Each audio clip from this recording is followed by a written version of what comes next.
Welcome back students to the new topic of divisibility test. In this particular video, we are going to discuss three divisibility tests: the test of 2, test of 4 and test of 8.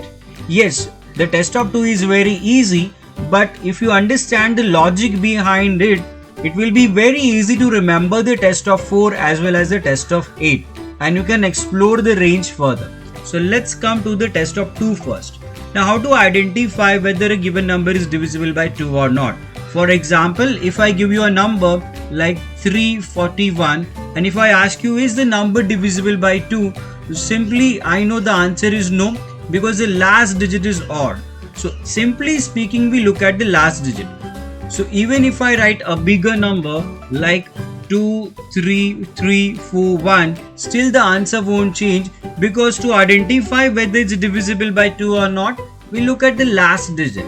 So my next example is 5374 or 5748, and if I ask you is the number divisible by 2, yes, you can answer it by looking at the last digit. As a last digit is even or as a last digit is divisible by 2, we can say the number is divisible by 2.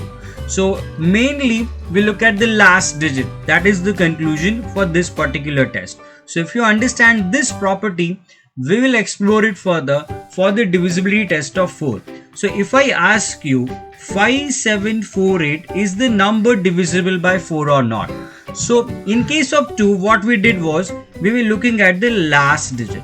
In case of 4, you have to look at the last 2 digits. That means you have to just cross check whether 48 is divisible by 4 or not.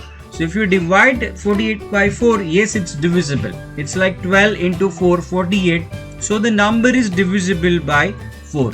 I give you one more example, 23434. So if this is your example, and if I ask you is the number divisible by 4, you have to just look at the last 2 digits. The last 2 digits, 34, are not divisible by 4, right? It's 48 times 32. That's what we have. And the next number is 36. So as 34 is not there in the table of 4, this number is not divisible by 4. I hope the property is very much clear.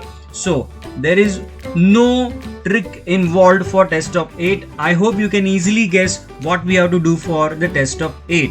So if you have to find out whether the given number is divisible by 8 or not, so I'm giving you one example, 73120. So if you have to find out whether the number is divisible by 8 or not, what we are going to do is we have to look at the last 3 digits. So you have to simply check whether 120 is divisible by 8 or not. So let's divide 120. So if you divide 120 by 8, it's like 8 1 times 1. You are left with 40. So 8 5s are 40. So yes, 120 is divisible by 8. So even the entire number is divisible by 8.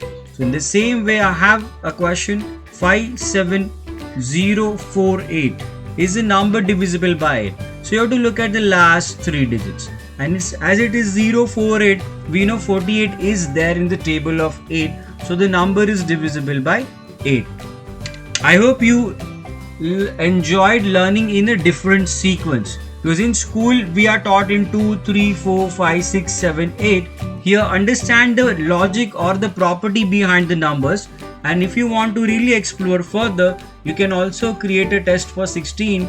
And the test of 16 is nothing but the last 4 digits. So I don't think that will be required much, but understand the logic, you can explore the property further.